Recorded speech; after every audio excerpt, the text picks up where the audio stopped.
Timeline, 5000 ans d'histoire, Richard Fremder. C'est vrai, le débat ressort aussi dès qu'il y a les meurtres d'enfants. Ça, c'est quelque chose qui, en général, c'est l'argument massu, avant qu'on rentre vraiment dans les 200 ans d'histoire, Mhm. etc., mais c'est l'argument massu contre lequel, en général, on ne peut pas répondre. Parce que, meurtre d'enfants, donc le meurtrier, il faut qu'il paye. Moi, pour le Oui, coup, je serais on se plutôt pour la situe tout. torture, moi, Bien personnellement. sûr. Mais- Bien sûr. Alors d'abord, sur le plan historique, on peut voir que le crime le plus abject a changé en fait dans le Oui, temps. c'est vrai. Au 19e Absolument. siècle, c'était le parricide. Ouais, exact. Tuer le père, Ouais. tuer un vieillard était considéré comme le sommet de l'abjection, et non Mm. pas l'enfant. Ouais, c'est drôle. Voilà, oui, oui, et Mm. c'est aujourd'hui, c'est l'enfant. Donc, il y a voilà, des évolutions dans l'abjection, on peut dire aussi. Ensuite, c'est bien normal que cela nous révolte, c'est bien normal. Mais la question de la peine de mort va-t-elle régler les infanticides, les mauvais traitements contre enfants? Absolument pas. Oui, vous allez vous leurrer en vous croyant que vous allez vous protéger par une formule magique ou en faisant verser le sang, en faisant couler, tomber une tête dans le panier de temps en temps, alors que ce qui serait plus utile, c'est de mener une politique de lutte justement contre les maltraitances, etc. Sauf que ces politiques-là, elles demandent qu'on se réunisse autour d'une table, Mm. des spécialistes, etc. Elles demandent qu'on débloque de l'argent. Tout ça demande en fait des responsabilités. Alors que c'est beaucoup plus facile de se placer dans l'infantilisation et de dire oh déesse guillotine, protège-moi, et on fait tomber une tête, et après on dit ah, ça y est. L'angoisse suscitée par le crime est vidée Ouais, par c'est la vrai. mort d'un homme, et ainsi on se sent en sécurité. Eh bien non, vous n'êtes pas en sécurité. Mm. Non, ouvrez les yeux et menez des politiques publiques de lutte contre la délinquance et contre le crime. Mais ça demande du temps, ça demande beaucoup de travail, ça demande des tâtonnements, ça demande de l'argent. Donc c'est plus facile de dire ah, regardez, moi je rétablis et tout va bien, et vous Ouais, serez je protégé. comprends. Mais vous ne le serez Mm. pas. Vous ne le serez pas. Exact. C'était les positions notamment de Victor Hugo. Mettez Oui, l'argent dans les écoles, parce oui, que c'est mieux plutôt que dans les prisons. ouvrez des écoles Ouais, c'est et ça. vous fermerez des Fermerait les prisons. prisons, Bien, évidemment. bien évidemment. Alors cette histoire, donc pendant très longtemps, on a plutôt discuté de la torture, mais la peine de mort allait de soi. Enfin, c'était évident. Mhm. Ça s'appelait même pas peine de mort. D'ailleurs, j'aimerais bien qu'on revienne sur, parce qu'on en parle depuis quelques minutes, mais c'est quoi la peine de mort? Est-ce qu'il y a une définition de la peine de mort? Vous allez Euh, comprendre pourquoi à la fin de oui, l'émission, quand je vous poserai la dernière question. Mais la définition, c'est l'exécution quand même c'est... de quelqu'un qui a contrevenu à la loi. Mais alors, la loi, le problème, c'est que pendant longtemps, on va dire jusqu'au 18e, 19e siècle, surtout le Mhm. 19e, il n'y avait pas de prison. Ouais. Donc, qu'est-ce qu'on fait Enfin, qu'est-ce qu'on fait du délinquant? Bon, il y avait les galères, par exemple, mais qu'est-ce qu'on fait pour tenir en respect la société, pour dire attention, vous n'avez pas le droit de voler. Par exemple, un domestique, s'il volait une petite cuillère à son maître, c'est la peine de mort. S'il vole un mouchoir, c'est la peine de mort. Il y avait plus de 200 cas qui relevaient de la peine de mort dans le droit français avant la Révolution. ouais. Bon, il y avait les galères, effectivement, il y avait le bagne, il y avait quand même des prisons, mais... Oui, alors, oui, c'était des formes de prison, mais la prison telle qu'on la Tel qu'on la connaît conçoit pour aujourd'hui, écarter ouais. pour un certain nombre d'années, Parce que non, c'était ça porte ouverte. n'existait pas. Donc ça obligeait la société à être extrêmement sévère, y compris pour des peines qui nous paraissent dérisoires. Hmm. Les modes d'exécution diffèrent. Hmm. À savoir que le noble, par exemple, il a le privilège d'être décapité à la hache. Ouais. Ça, c'est un privilège. Le manant, lui, il est pendu. Hmm. Le blasphémateur, celui qui a commis un crime contre la religion, contre les mœurs, il est brûlé. Celui qui a tenté à la vie du roi est Il est écartelé. écartelé, ouais. Là, il Là, fallait trouver vraiment là, il y quelque avait chose la d'encore totale. pire. Là. Hein. Lui, il avait En la plus, il est complète. torturé avant. Ouais, Hein. absolument. On torture tout le monde, mais alors lui, Ouais. c'est des tortures terribles où on essaye de faire souffrir un maximum. Et Bon, c'est public. Ça aussi, c'est c'est important. public, bien C'est sûr. un événement, en fait. C'est un événement, on vient de loin, c'est Ouais. le jour de marché. Exact. L'idée, c'est que si c'est un exemple, il faut le montrer. C'est ça. Il faut le montrer. Et il y a des États américains qui vont très loin là-dedans, puisque c'est retransmis à la télévision. Ah Et oui. donc, ils sont dans D'accord. la logique de... Et c'est effectivement très logique. Ça a du Si vous sens, croyez bien que sûr. c'est un exemple. Ouais. Ah, mais le problème, c'est qu'en fait, comme vous l'avez dit dans votre introduction, apprendre à ne pas tuer en tuant. Oui. Regardez ce que je fais, vous n'avez pas le droit de le faire. n'a pas de sens. En fait, ça produit un petit peu même le contraire. Les bien sûr. lois sauvages, les lois sanglantes, disait Montesquieu, les lois sanglantes ensanglantent les mœurs. Oui, c'est vrai. Moi, j'étais très surpris au XVIIe et au XVIIIe siècle, d'ailleurs.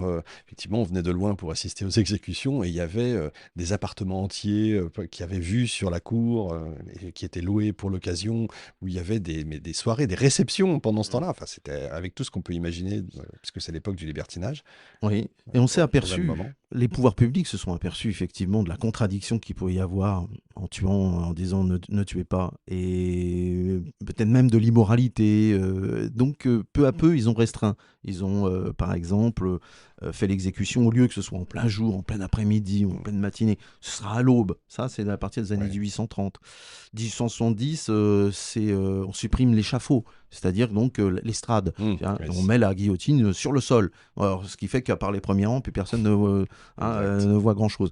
L'exécution, elle est publique jusqu'en 1939 et à partir de 1939, elle ne l'est plus. Ouais. C'est-à-dire qu'on guillotine, auparavant, on sortait la guillotine même juste alors qu'auparavant, c'était sur la Sur la Grand Place. sur la Grand Place, c'est ça, ouais. sur la Concorde, la Nation, enfin bref. Et là, là, on la sortait devant la prison de la Santé, tac, hop, et on la rentrait, quoi. C'était vite Ouais. fait, fait, c'est public. Puis à partir de 39, on La laisse dans la prison. on guillotine en prison. C'est-à-dire que la guillotine a été, comme je vous disais, la prison a concurrencé la peine de mort, et peu à peu, la guillotine a été emprisonnée elle-même. Oui, c'est ça, et ouais, c'est elle a vrai. fini par disparaître. Mais avant même d'enfermer la guillotine en prison à partir de 39, on avait interdit, je crois que c'est à partir de 1909, on avait interdit les photos.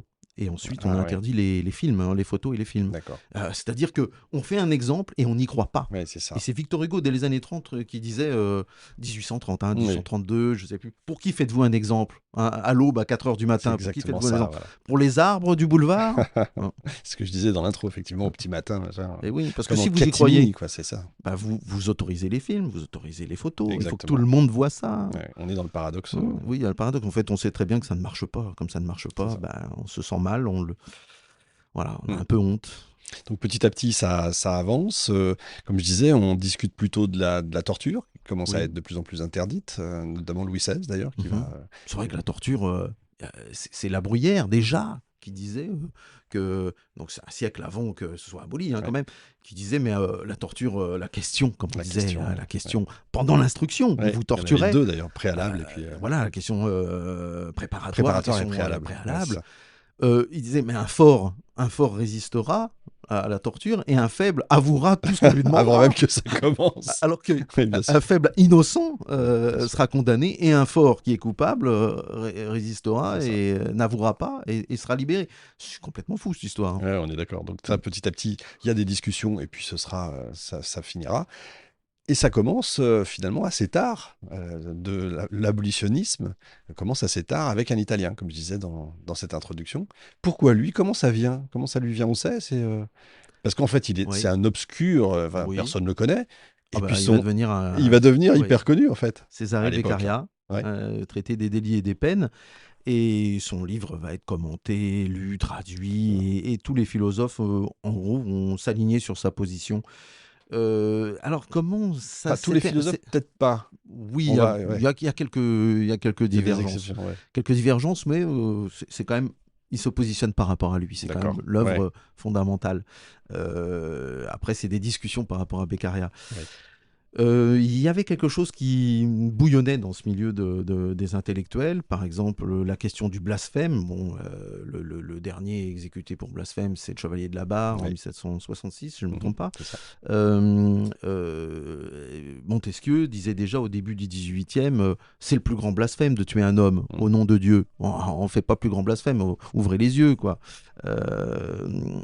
Si c'est Dieu qui donne la vie, qui êtes-vous pour aller la reprendre? Exact. Donc il y avait déjà des attaques sur la peine de mort, sur la torture, sur la question préalable, etc., qui fait que les individus avaient des droits naturels, qui fait que c'était en germe. Mais voilà, effectivement, c'est une véritable bombe. Et Beccaria dit, bah, voilà, c'est quelque chose d'inutile, d'inefficace, d'inutile. et d'immorale. Oui.